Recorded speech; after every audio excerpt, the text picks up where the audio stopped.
ইন্দুবালা ভাতের হোটেল সিরিজটা যারা দেখেছেন তারা নিশ্চয়ই জানেন কচু বাটার কী ক্রেজটাই না ছিল। হ্যালো ভিউয়ার্স, আসসালামু আলাইকুম। আজ রয়েছে ইন্দুবালা স্টাইলের কচু বাটার রেসিপি।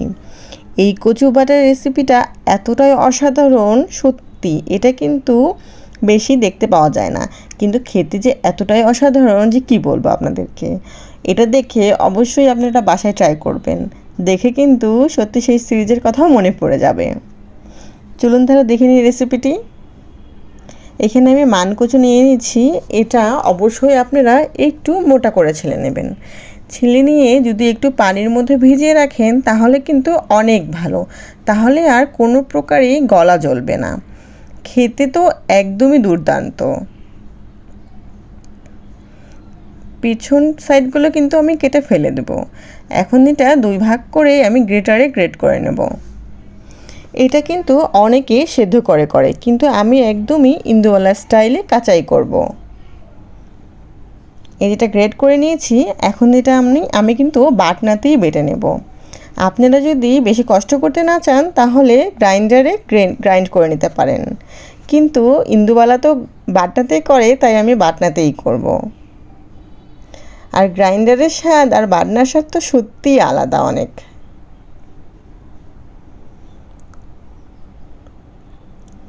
বাটনাতে করলে কিন্তু এই কচু ভর্তার স্বাদটা অনেক বেশি আসে। এটা আমি কিন্তু দুইবার বেটে নেব। এটা একবার বেটে তারপরে আবার সব মশলাগুলো দিয়ে, এই যে মশলা বলতে এই কয়েকটা কাঁচামরিচ ও রসুনের কোয়া দিয়ে এটাকে আমি আবার বেটে নেব। এখানে আমি দিয়ে দিলাম 2 টেবিল চামচ সর্ষে বাটা, দিয়ে এটাকে আমি আবার বেটে নিচ্ছি।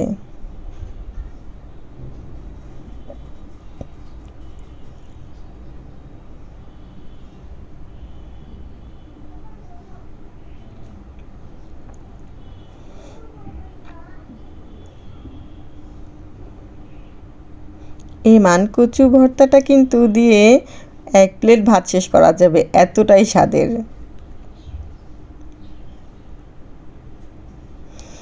আর দেখতেই পাচ্ছেন বেশি কিন্তু কোনো ইনগ্রিডিয়েন্টস লাগে না, অল্প কিছু ইনগ্রিডিয়েন্টস দিয়ে এটা কিন্তু তৈরি হয়ে যায়। এখানে আমি 1/3 কাপ নারকেল কোড়ানো দিয়ে দিয়েছি। অবশ্যই আপনারা ফ্রেশ নারকেল কোড়ানোটা ব্যবহার করার চেষ্টা করবেন, তাহলে স্বাদটা একদমই অথেন্টিক আসে। এখানে দিয়ে দিলাম স্বাদমতো লবণ ও 1 টেবিল স্পুন চিনি দিয়ে দেব আমি। এটার স্বাদটা আরও বাড়িয়ে দেবে।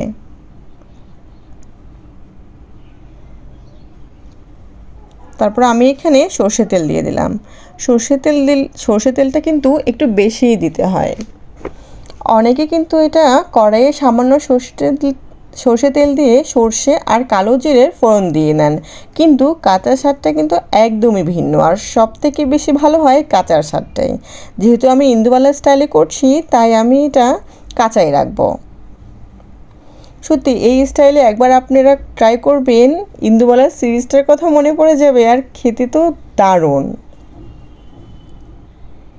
এখন তো মনে হয় বাসায় আমাকে এটা প্রায় বানাতে হবে, যেহেতু এটা এতটাই স্বাদ হয়েছে আর সবার মনকে জয় করেছে। আমি উপর থেকে আরেকটু সর্ষে তেল দিয়ে দিলাম।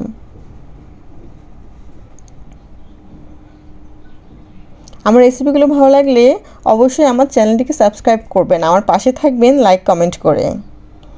সবাইকে অনেক অনেক ধন্যবাদ।